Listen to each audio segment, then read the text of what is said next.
जब हम किसी जगह के इतिहास की बात करते हैं तो हमारे दिमाग में क्या आता है? शायद कुछ तारीखें, कुछ लड़ाइयाँ, कुछ राजा महाराजाओं के नाम। लेकिन असल कहानी तो इन सब से कहीं ज्यादा गहरी होती है। आज हम एक ऐसी ही जगह की छिपी हुई परतों को खोलने वाले हैं जिसकी मिट्टी में राजनीति, विद्रोह और जीत की न जाने कितनी दास्तानें दफन हैं। अच्छा, एक पहेली सुलझाते हैं। एक तरफ है एक ताकतवर राजनीतिक परिवार, दूसरी तरफ सालों पहले लड़ा गया एक धार्मिक युद्ध, फिर एक ऐसा नरसंहार जिसे लोग लगभग भूल चुके हैं, और आखिर में एक आज के जमाने की ओलंपिक एथलीट। सुनने में ये चारों चीजें बिल्कुल अलग अलग लगती हैं, है ना? लेकिन क्या हो अगर मैं कहूं कि इन सबको एक ही धागा जोड़ता है? जी हाँ, वो धागा कोई इंसान या कोई घटना नहीं, बल्कि एक जगह है।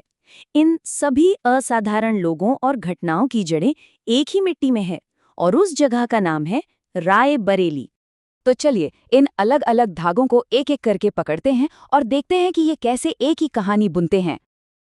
हम शुरुआत करेंगे सियासत के गलियारों से, फिर चलेंगे एक पुराने विद्रोही की दुनिया में, एक भूले हुए बलिदान को याद करेंगे, और फिर मिलेंगे एक मॉडर्न चैंपियन से, और अंत में हम इन सबको एक साथ जोड़कर देखेंगे। तो कहानी की पहली परत हमें ले जाती है सीधे भारत की राजनीति के दिल में, एक ऐसे नाम के साथ जिसे सब जानते हैं, लेकिन जिनकी कहानी राय बरेली के बिना अधूरी है। देखिए, अक्सर जब हम फिरोज गांधी का नाम सुनते हैं तो जाहिर है नेहरू गांधी परिवार का ख्याल आता है, लेकिन उनकी अपनी एक जबरदस्त राजनीतिक पहचान थी, और उस पहचान की जड़ें थी राय बरेली में। देश की आज़ादी के ठीक बाद 1952 के पहले आम चुनाव में उन्होंने यहीं से अपनी पार्लियामेंट की यात्रा शुरू की, और ये कोई एक बार की बात नहीं थी।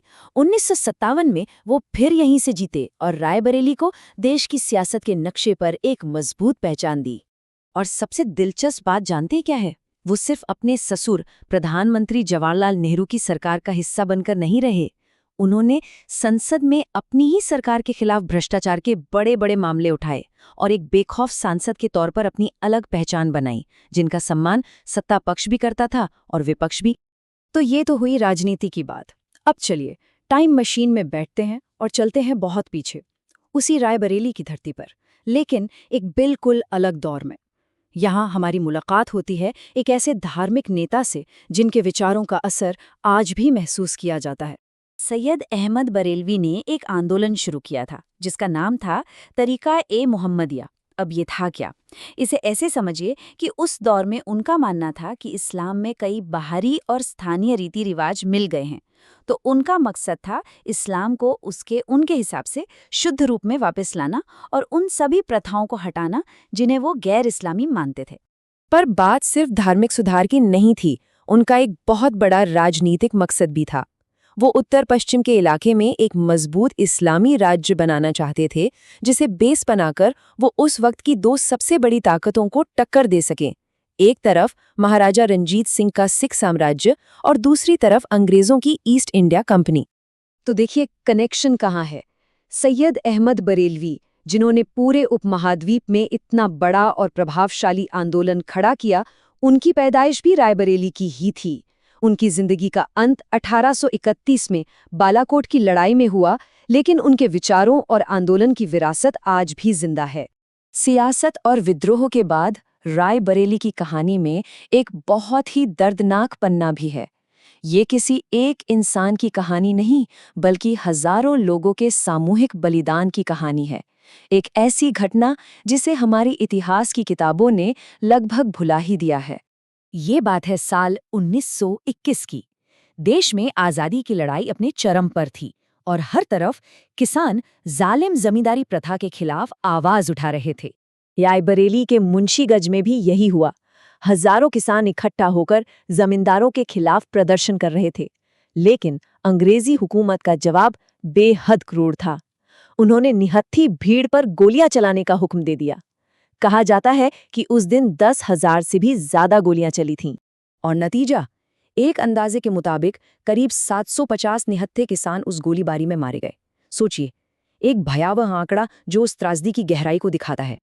इस घटना की गंभीरता का अंदाजा आप इसी बात से लगाइए कि कई इतिहासकार और एक्सपर्ट्स इसे जलियांवाला बाग से भी ज्यादा बड़ा और भयानक नरसंहार मानते हैं, लेकिन फिर भी ये इतिहास के पन्नों में कहीं खो सा गया।